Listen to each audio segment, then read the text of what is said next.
Talk about war in the Middle East. All the king's horses and all the king's men are screaming about the idea that President Trump wants to send or bring home the 2,000 or so troops in Syria that are currently based there. Now, of course, the first question I have is how many Americans knew there were troops in Syria before President Trump announced he was bringing them home?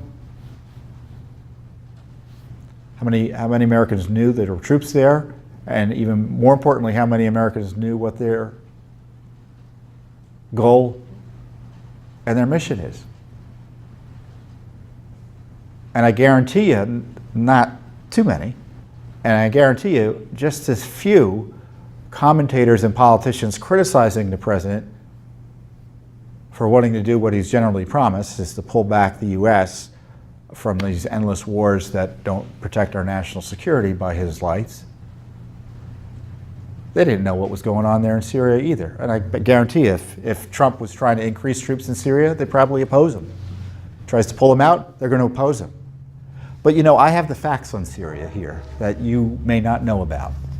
And I've talked about it before, I think, on our prior updates, but this is material that was released by Judicial Watch before we started doing these weekly updates back in 2015. And they were uncovered as a result of our Benghazi litigation. Oh yes, Benghazi is tied to Syria and the rise of ISIS. And in perhaps some of the most important documents that Judicial Watch has ever uncovered, and I don't say that lightly. Judicial Watch will be, I think we're in our 25th year of operation next year.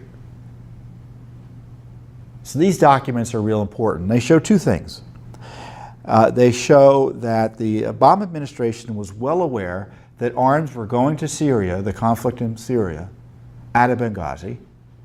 And secondly, they show that the Obama administration, including the Secretary of State, were warned about the rise of ISIS and that they were supporting terrorists in the internecine warfare in Syria. And specifically, the documents detail the arms being shipped out of Syria in unbelievable detail. As we say, the DoD documents contain the first official documentation that the Obama administration knew that weapons were being shipped from the port of Benghazi to rebel troops in Syria.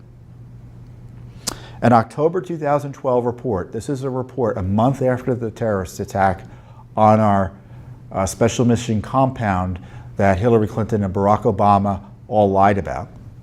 Weapons from the former Libya military stockpiles were shipped from the port of Benghazi, Libya, to the port of Benias and the port of Borja Islam, Syria.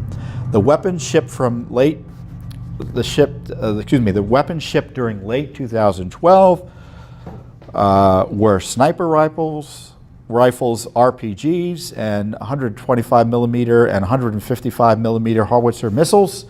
During the immediate aftermath of and following the uncertainty caused by the downfall of the Gaddafi regime, remember, Gaddafi was murdered with the approval of Obama and Hillary. They wanted that regime to fall. In October 2011 and up until early September 2012, weapons from the former Libya military stockpiles located in Benghazi, Libya, were shipped from the port of Benghazi, Libya to the ports of Benias and the port of Borj Islam, Syria. The Syrian ports were chosen due to the small amounts of cargo traffic transiting these two ports. The ships used to transport the weapons were medium-sized and able to hold 10 or less shipping containers or cargo. And this is a Defense Intelligence Agency document. By the way, you know who ran the DIA and issued this report? It was General Flynn. No wonder Obama didn't like him.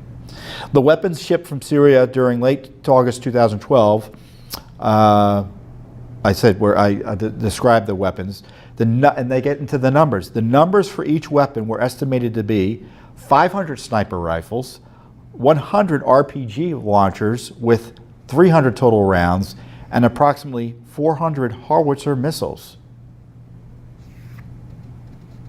In fact, I think it was in this document, they were able to describe the rooms in which they were stored.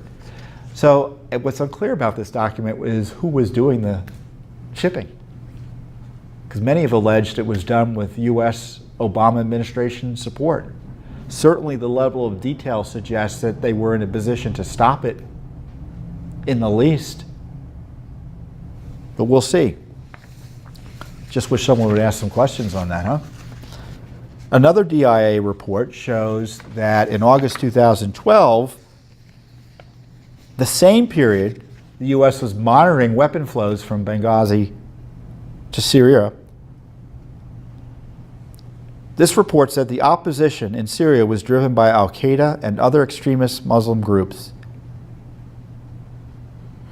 The growing sectarian direction of the war was predicted to have dire consequences for Iraq, which included the grave danger of the rise of ISIS. According to the document, this creates the ideal atmosphere for AQI, al-Qaeda Iraq, to return to its old pockets in Mosul and Ramadi and provide a renewed momentum under the presumption of unifying the jihad among Sunni Iraq and Syria and the rest of the Sunnis in the Arab world against what it considers one enemy, the dissenters. ISI. Yes, that's the precursor to ISIS. Could also declare an Islamic State through its union with other terrorist organizations in Iraq and Syria, which will create grave danger in regards to unifying Iraq and the protection of its territory.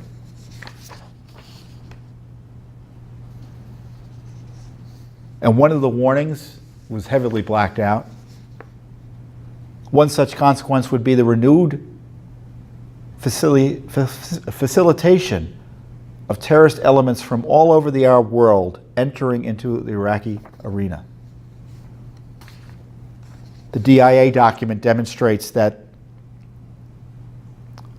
the insurgency in Syria were the major elements of the insurgency in Syria were AQI, the Muslim Brotherhood, a terrorist organization, and the Salafist, extremist Muslims as well.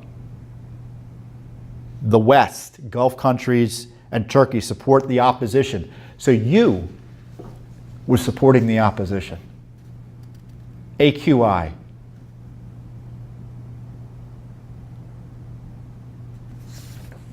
So these terrorists were supporting the Syrian opposition from the beginning, and the West was supporting them through Benghazi.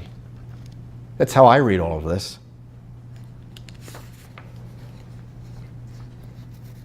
So what was going on is that there was this pullback of government forces at the border of Iraq and Syria, and into the chaos there, unpatrolled borders. See, when your border's out of control, things happen. ISIS crept in and asserted itself. AQI asserted itself. All predicted. This is what has been wrought, or was wrought, by the Obama administration, and it led to all these refugee flows that we now hear about, and is what Trump has had to deal with since he's come into office. So the reason we're in Syria is because of Barack Obama and Hillary Clinton allowing the destruction of Libya by extremist radical forces. And it was a vehicle to get arms into Syria to increase pressure on the regime through terrorists. AQI.